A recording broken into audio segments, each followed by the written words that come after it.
என் எச்சரிக்கையை கவனத்தில் கொள்வீர்களானால் நான் என் உள்ளத்தில் இருப்பதை உங்களுக்கு சொல்வேன். என் செய்தியை உங்களுக்கு தெரிவிப்பேன். நீதிமொழிகள் 1 23 வசனம். இன்று இறை வார்த்தையோடு டாக் வித் காட் சொந்தங்கள் அத்தனை பேருக்கும் அன்பு வணக்கம். நான் உங்க ஷீபா ஜான். நான் இறை ஆசிரியருடன் மகிழ்ச்சியா இருக்கிறேன். நீங்களும் மகிழ்ச்சியா இருக்கிறீங்க அப்படின்னு நினைக்கிறேன். கடவுளின் எச்சரிக்கையை கவனத்தில் கொண்டு கடவுளின் உள்ளத்தில் இருக்கின்ற நம்மை பற்றிய செய்தியை கேட்டு அதன்படி வாழ முயற்சிப்போம். இறைவன் நம் ஒவ்வொருவரையும் நிறைவாக ஆசீர்வதிப்பாராக. திருவிவிலியம் எழுதல் 116 எண்ணிக்கை 14 எழுதி முடிச்சாச்சு. மக்களின் முறையீடு. மோசே மக்களுக்காக வேண்டுதல் செய்தல். முறையிட்ட மக்களை ஆண்டவர் தண்டித்தல். நாட்டை கைப்பற்றும் முதல் முயற்சி என பல தலைப்புகளிலே அதிகாரம் முழுவதும் கொடுக்கப்பட்டுள்ளது. சற்றலசுவோம் வாருங்கள். உடனே மக்கள் கூட்டமைப்பு முழுதும் உரத்த குரலில் புலம்பிற்று. மக்கள் அன்றிரவு அழுது கொண்டே இருந்தனர். இஸ்ரேல் மக்கள் அனைவரும் மோசேக்கும் ஆரோனுக்கும் எதிராக முறுமுறுத்தனர். மக்கள் கூட்டமைப்பில் உள்ள அனைவரும் அவர்களிடம், எகிப்து நாட்டில் நாங்கள் இறந்திருந்தால் எவ்வளவோ நலம், இந்த பாலை நிலத்தில் மடிந்தால் அதுவும் நலமே. வாளுக்கு இரையாகும்படியா ஆண்டவர் எங்களை இந்த நாட்டுக்கு அழைத்து வந்திருக்கிறார். எங்கள் மனைவியரும் குழந்தைகளும் அடிய போகிறார்கள். நாம் எகிப்து நாட்டுக்கு திரும்பி செல்வது நலமன்றோ என்றனர். மேலும் அவர்கள்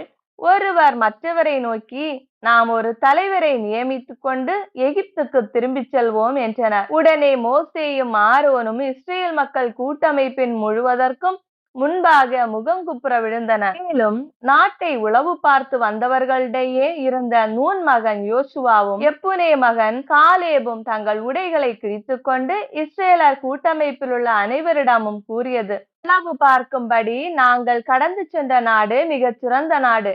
ஆண்டவருக்கு நம்மேல் நல்விருப்பம் ஏற்பட்டால் பாலும் தேனும் வழிந்தோடும் இந்த நாட்டினுள் அவர் நம்மை அழைத்து சென்று அதை நமக்கு தருவார். எனவே ஆண்டவருக்கு எதிராக மட்டும் கிளர்ந்தெழாதீர்கள். நாட்டின் மக்களுக்கு அஞ்சாதீர்கள். அவர்கள் நமக்கு இரையாவர். அவர்களின் பாதுகாவல் அகன்று போயிற்று. ஆண்டவரோ நம்மோடு இருக்கின்றார். அவர்களுக்கு அஞ்ச வேண்டாம். ஆனால் மக்கள் கூட்டமைப்பினர் அனைவரும் அவர்களை கல்லால் எறியும்படி கூறினர். உடனே ஆண்டவரின் மாட்சி சந்திப்பு கூடாரத்தில் இஸ்ரேல் மக்கள் அனைவருக்கும் தோன்றியது.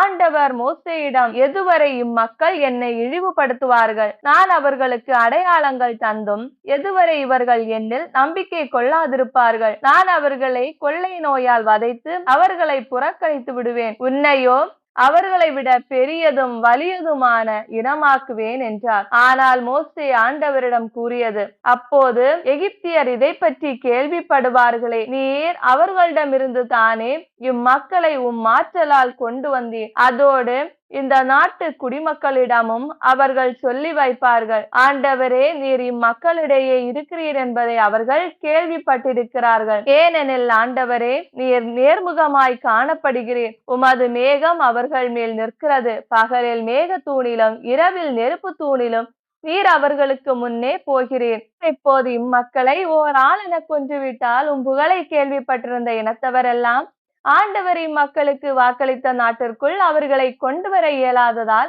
பாலை நிலத்தில் அவர்களை கொன்று போட்டார் என்று சொல்வார்களே. இப்போதும் உம்மை மன்றாடி கேட்கிறேன், நீர் வாக்களித்தபடி ஆண்டவர் ஆற்றல் சிறப்புறுவதாக. ஆண்டவர் சினங்கொள்ள தாமதிப்பவர், அருளிரக்கம் காட்டுவதில் அளவு கடந்தவர், குற்றங்களையும் குறைகளையும் மன்னிப்பவர், எவ்விதத்திலும் நம்பிக்கை துரோகம் செய்வோரை விட்டுவிடாதவர், மூதாதையர் குற்றங்களுக்காக அவர்கள் பிள்ளைகளை 3ஆம் 4ஆம் தலைமுறை வரை தண்டிப்பவர் என்றும் சொல்லி இருக்கிறீரே. உம்மை மன்றாடி கேட்கிறேன், இம்மக்களின் குற்றங்களை மன்னியும். உம் அருளிரக்கத்தின் பேரளவின்படியும் சிலரது இதுகாரும் இம்மக்களை நீர் மன்னித்து வந்தது போன்றும் செய்யும்.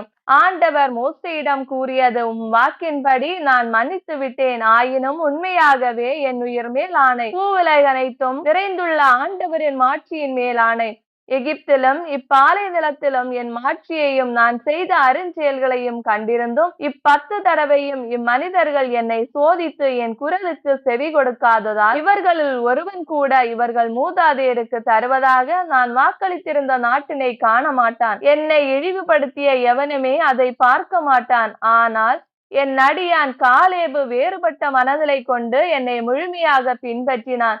ஆகவே அவன் சென்று வந்த நாட்டுக்குள் அவனை கொண்டு வருவேன். அவன் தலைமுறையினர் அதனை உடைமையாக்கிக் கொள்வர்.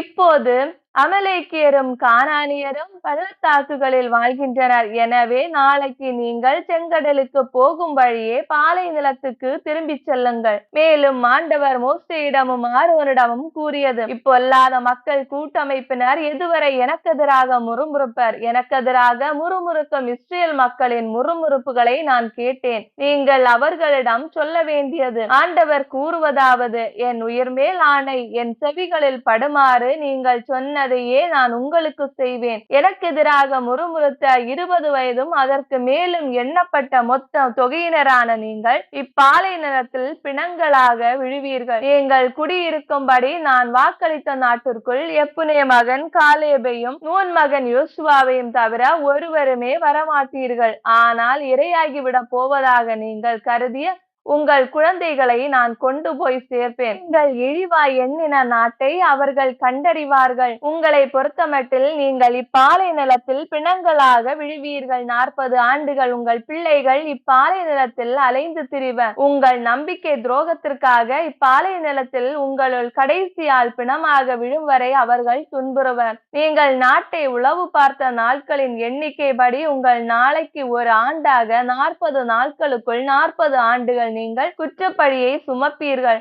என் வெறுப்பையும் அறிந்து கொள்வீர்கள். ஆண்டவராகிய நானே பேசியுள்ளேன். எனக்கெதிராக ஒன்று கூடிய இப்பொல்லாத மக்கள் கூட்டமைப்பு முழுவதற்கும் இதை நான் கட்டாயம் செய்து முடிப்பேன். இப்பாலை நிலத்தில் அவர்கள் முற்றிலும் அழிந்தொழிந்து அங்கேயே மடிவார்கள். நாட்டை உளவு பார்க்க மோசேயை அனுப்பி பின் திரும்பி வந்து நாட்டை பற்றி தவறான அறிக்கையை கொண்டு வந்து மக்கள் கூட்டமைப்பு முழுவதையும் அவருக்கு எதிராக முறுமுறுக்க செய்த ஆட்கள், அதாவது நாட்டை பற்றி தவறான அறிக்கை கொண்டு வந்த ஆட்கள் ஆண்டவர் முன்னிலையில் வாதையால் மாண்டனர். ஆயினும் நாட்டை உளவு பார்க்க சென்றவர்களில் நூன் மகன் யோசுவாவும் எப்புனே மகன் காலேபும் உயிர் தப்பி வாழ்ந்தனர். மோசே இவ்வார்த்தைகளை இஸ்ரேல் மக்கள் எல்லாரிடமும் கூறினார். மக்கள் மிகவும் அழுது புலம்பினர். அவர்கள் காலையில் எழுந்து, இதோ நாம் இங்கிருந்து ஆண்டவர் வாக்களித்த இடத்திற்கு ஏறி செல்வோம், நாம் பாவம் செய்துவிட்டோம் என்று சொல்லி மலை உச்சிகளை நோக்கி சென்றனர். அப்போது மோசே சொன்னது, ஏன் இப்போது ஆண்டவர் கட்டளையை மீறுகிறீர்கள்? அது நடக்கப் போவதில்லை. உங்கள் எதிரிகளால் முறியடிக்கப்படாதபடி நீங்கள் ஏறி செல்ல வேண்டாம். ஆண்டவர் தாம் உங்களிடையே இல்லையே? அங்கே அமலேக்கியரும் கானானியரும் உங்களை எதிர்க்க இருக்கிறார்கள். நீங்கள் வாளால் வெட்டி வீழ்த்தப்படுவீர்கள். ஏனெனில் ஆண்டவரை பின்பற்றுவது நின்று நீங்கள் விலகிவிட்டீர்கள். ஆண்டவர் உங்களோடு இருக்க மாட்டார். ஆனாலும் அவர்கள் மலையுச்சிகளுக்கு ஏறி செல்ல துணிந்தனர். ஆண்டவரின் உடன்படிக்கை பேழையோ மோசேயோ பாளையத்தை விட்டு புறப்படவே இல்லை. அப்போது அம்மலை நாட்டில் தங்கியிருந்த அமலேக்கியரும் கானானியரும் இறங்கி வந்து அவர்களை முறியடித்து ஓர்மா மட்டும் அவர்களை துரத்தி சென்றனர். இவ்வாறு எண்ணிக்கை 14ஆம் அதிகாரம் நிறைவு பெறுகிறது. மேலும் என்னென்ன பொறுத்திருந்து பார்ப்போம். இந்த வீடியோ பிடிச்சிருந்தா லைக் பண்ணுங்க, உங்க ஃப்ரெண்ட்ஸ் அண்ட் ஃபேமிலிக்கு ஷேர் பண்ணுங்க, உங்களுடைய கருத்துக்களை கமெண்ட்ல சொல்லுங்க. இறையோடு உறவாட எங்களோடு இருங்க. மீண்டும் சந்திப்போம். அன்புடன் உங்கள் ஷீபா ஜான்.